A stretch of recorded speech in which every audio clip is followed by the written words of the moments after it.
په دغه ویډیو کې به صرف د امازون کوم کورس کنټینټ چې دا به پکې منشن کوو او بیا به وروستو هر یو کلاس اخلو په لیپټاپ باندې. نو په دغه کورس کې به موږ څه ټاپکس کور کوو چې هغه به د امازون انټروډکشن وي، FBA FBM اکاونټ څنګه جوړیږي، سټوډنټس بهر ملکونو کې څنګه کولی شي اکاونټ ځان ته امازون کې جوړ کړي، که هغه UK کې وي که USA که په هر ځای کې وي. صحیح ده.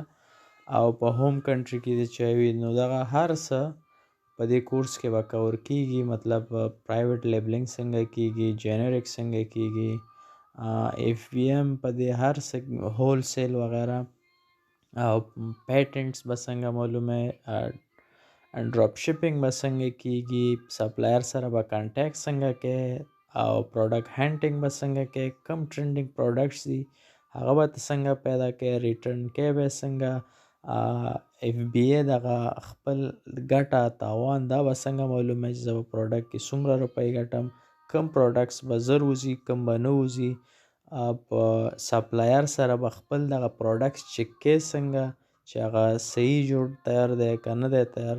دغه هر څه A to Z په دغه کورس کې به تاسو ته کور کوم. دغه کلاس دغه ویډیو مې ځکه په دې موبایل کې وکړه چې ما لیپټاپ کې سټوریج فل دی. صحیح.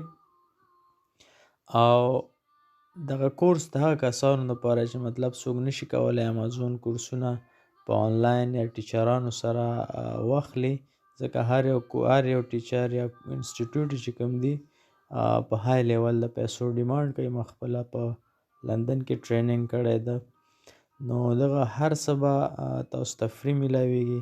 هغه ملګري به ټول خبر کوي او دې کورس ته به سټیپ بای سټیپ A to Z څه کوېشن سر سی بس تاسو به ما ته پرې کمنټ کې ولیکئ، نو انشاءالله هر څه به کلیر شي. صحیح ده. په دغه کورس کې به تاسو هر هغه پرابلم ایوریثینګ A to Z هر څه به کلیر شي. ټول ټاپکس چې څه ما ته راځي او ما کړي دي هغه به ټول تاسو سره شیر کوم. صحیح ده. نو دا ما خپل اکاونټ دی، اکاونټونه هر څه برابر دي. انشاءالله تاسو دپاره به زه نور نوي اکاونټونه جوړوم، څنګه به جوړه، سیلر سنټرلز، each and everything you will learn this course.